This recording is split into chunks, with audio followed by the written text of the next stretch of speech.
Hello, this is Doug Stuck, and welcome to the conversation.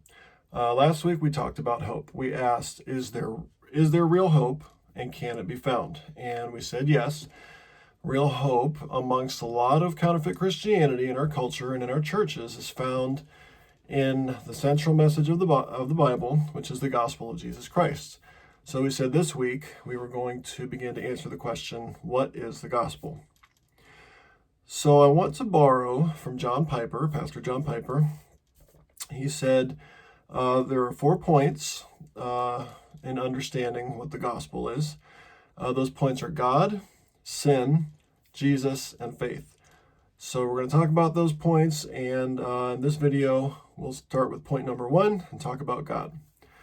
So let's think about this for a minute. So God created the entire universe. That right there is enough probably for me to just say, okay, let's stop the video and just go think about that for a while.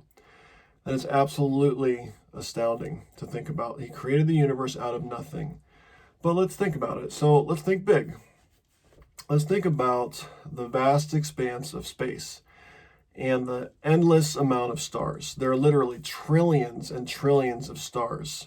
There are actually trillions of galaxies, each galaxy containing millions to trillions of stars. Thinking about that is absolutely mind-blowing.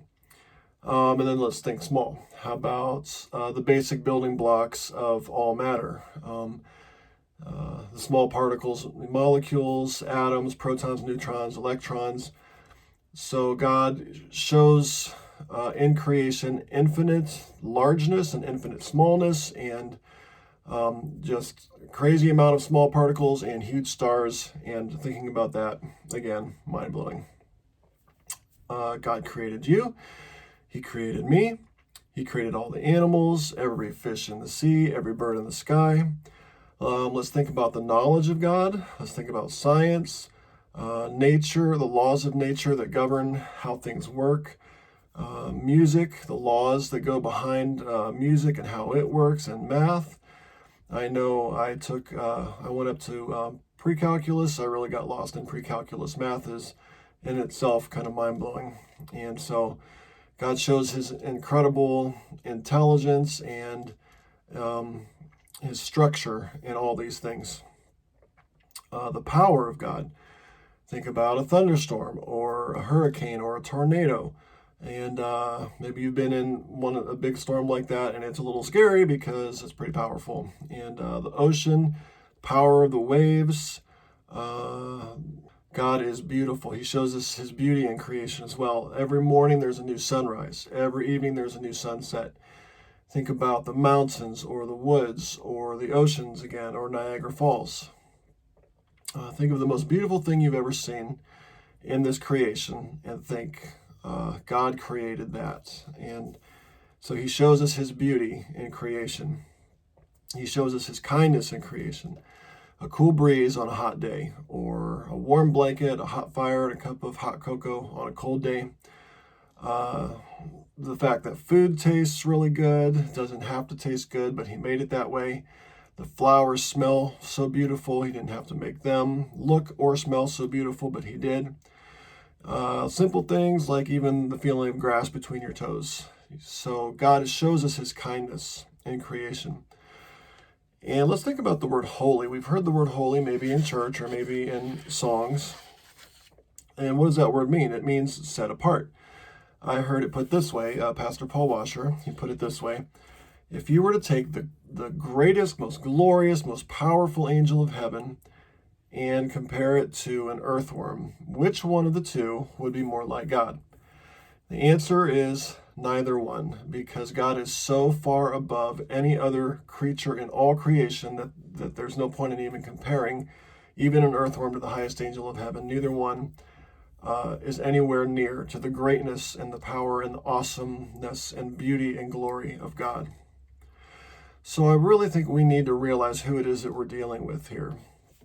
He is all-powerful, all-knowing, eternity past and present. I mean, he was never created, and he never will cease to exist.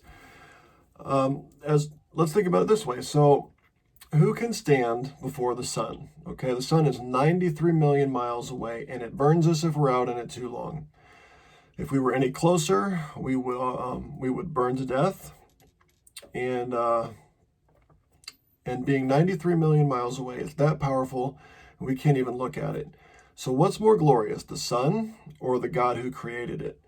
We literally could not even stand before this God that we're talking about. Let's talk also about the fact that God is personal. Scripture says that God is personal. Psalms 139. He knows every thought that we think before we think it, every word that we say before we say it, when we sit and when we rise. And then in Matthew 10, he has numbered every hair on our heads. And I like this one too. So we've talked about the infinite number of stars, but Psalms 147:4 says he determines the number of stars and gives to all of them their names. So he has named each and every one of the stars. So with all those stars, and he knows all their names, how much more do you think he knows your name, you being created in his image? And for which of those stars did he ever shed a drop of blood? Not one, but he shed his blood for you and for me. Certainly he knows our names and every detail of our lives. So I really think a lot of times in our culture and personally, we've really underestimated this God that we're talking about. He's no one to be trifled with. He's no one to be taken lightly. And I think we've made that mistake. We've taken it too lightly, and we've also not realized that he is intensely personal. He knows us intimately and deeply and wants relationship with us.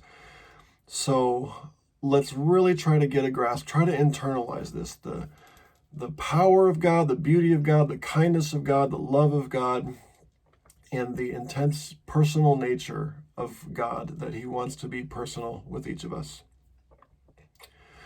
I really think there's no end to thinking about how great God is. And I think thinking about this, internalizing it, is really important to understanding the gospel of Jesus Christ, because we need to understand the God who gave us the gospel and gives us hope in the gospel. So with that, I would ask you to like, share, subscribe, leave a comment, or if you know of anybody who is feeling hopeless or wanting to know God more, or who might be interested in any way, send the link to them, and leave a comment as well, and join the conversation here. And I will post another video next week. We'll continue to talk about the gospel of Jesus Christ. Today we talked about God, and then we'll begin to talk about sin and Jesus and faith. So until next week, next Friday, I'll post another video. Have a good week. I will see you next week. Bye-bye.